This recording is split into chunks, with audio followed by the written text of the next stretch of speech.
네, 비대위원 엄태영입니다. 공영방송을 친민주당 방송으로 만들 바엔 차라리 민영화하자고 제안합니다. 지난 18일 여당 없는 상임위에서 민주당은 방송장악4법을 졸속 처리했습니다. 개혁신당 이준석 의원은 법안이 빠르게 올라가는 것보다 대통령의 제2요구권 행사 가능성을 최대한 낮추도록 여당과 협의하자고 했는데 민주당은 역시나 민주가 없는 민주당이었습니다. 민주적 논의 절차를 무시한 법안이라 대통령의 제2요구권을 행사할 명분만 높이는데도 이렇게 강행하는 이유는 오직 제2요구권 행사 횟수만 늘리기 위한 계략으로 보입니다.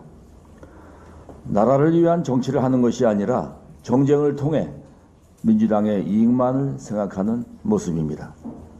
그러나 그게 과연 민주당에게 득이 될지 모르겠습니다. 오만함으로 똘똘 뭉치다 보니까 자꾸 자책골이 나옵니다. 이재명 대표가 언론을 향해 검찰의 애완견이라고 표현해 큰 화를 자초했음에도 불구하고 양문석 의원은 그 표현이 애완견에 대한 모독이라며 불란민주당에 기름을 부었습니다. 참 어이가 없습니다. 이재명 대표의 문제 제기 요지는 간단합니다.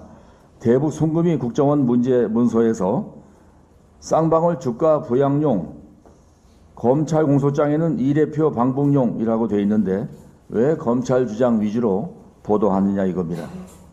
진실이 무엇인지 아직 모릅니다. 언론은 그저 취재하는 대로 사실을 전할 뿐이고 이에 대한 진실은 앞으로 재판을 통해서 주가 부양용인지 방북용인지 아니면 둘 다 해당되는지 가려질 것입니다. 피고인이 법정에서 다퉈야지 언론을 애완견으로 매도함으로써 원내 제1당의 당대표가 국민과 싸울 일은 아니지 않습니까? 언론은 국민을 대신해서 질문하고 그 내용을 보도합니다.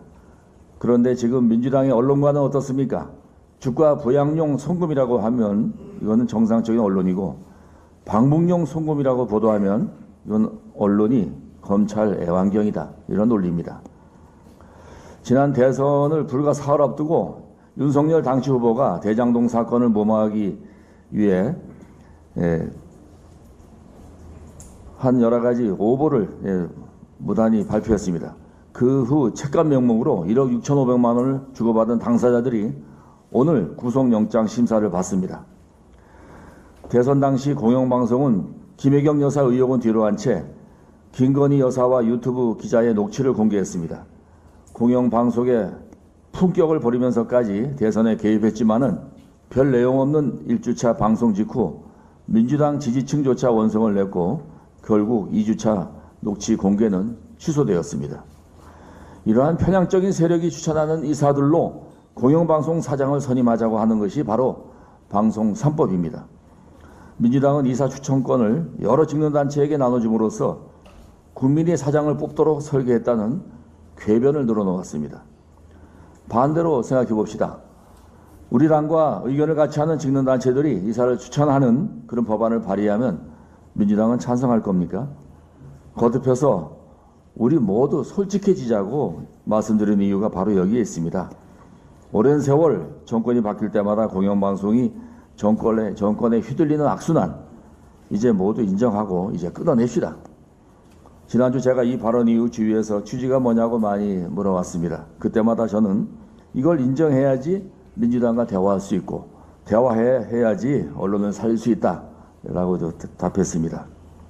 민주당도 인정합시다. 문재인 정부 내내 보여준 공영방송의 편파성을 반성합시다. 정권에 상관없이 친민주당 방송만 하려는 방송 3법 즉각 중단합시다.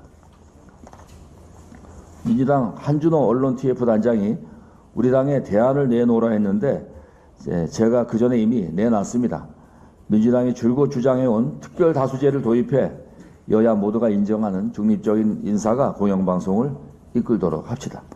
그게 아니라면 차라리 방송법을 개정해서라도 민영화하는 게 낫습니다. 공영방송이 왜 필요합니까? 주인이 없는 방송으로서 대주주와 자본의 눈치 보지 않고 공정하고 당당하게 권력을 감시하자는 취지 아닙니까? 정상적인 공영방송은 필요하겠지만은 정권마다 오락가락하는 공영방송은 차라리 없는 게 낫습니다. 윤석열 대통령도 대선 후보 시절 밝혔듯이 특별 다수제를 통해서 합리적인 사람을 사장으로 선임하든지 아니면 민영화해서 정치권이 언론에 손을 대지 못하게 해야 합니다. 끝으로 강조합니다. 방송 3법 추진을 즉각 중단하고 여야가 함께 공영방송 정상화 방안을 논의합시다. 언론이 살아야 나라가 바로 설 수 있습니다. 이상입니다.